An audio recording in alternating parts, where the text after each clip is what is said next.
Good morning guys! Andito tayo ngayon sa nag-iisang souvenir item sa loob mismo ng Sumlang Lake.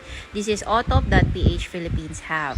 Ayan, makikita po natin ang iba't ibang klaseng souvenir items.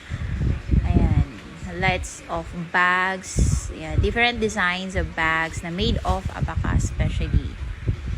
Ayan, and yan, ating Bicol Special na laing. Ayan, makikita po different. Meron din po sila mga food. Yan. Wow. Super gaganda ng bags. Siyempre, hindi ko na tinagnan yung price. No need to mention the price. Ayan. Makikita nyo naman.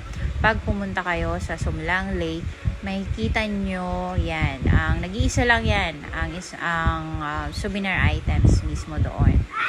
Yan. Super gaganda ng bags. Yan. Pwedeng pang beach, pwedeng pang gala. No? Super handy ng mga bags. Yan, gaganda. And meron din silang t-shirt. Sumlang Lake. Yan. I like the, ganda ng, sombrero. Wow, ang ganda. Ayan.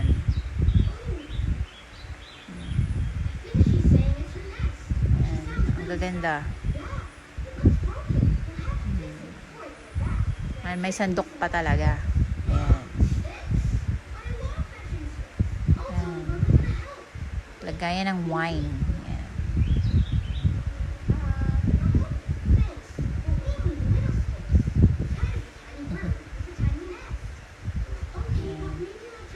Ayan. Otop.ph Philippines Have.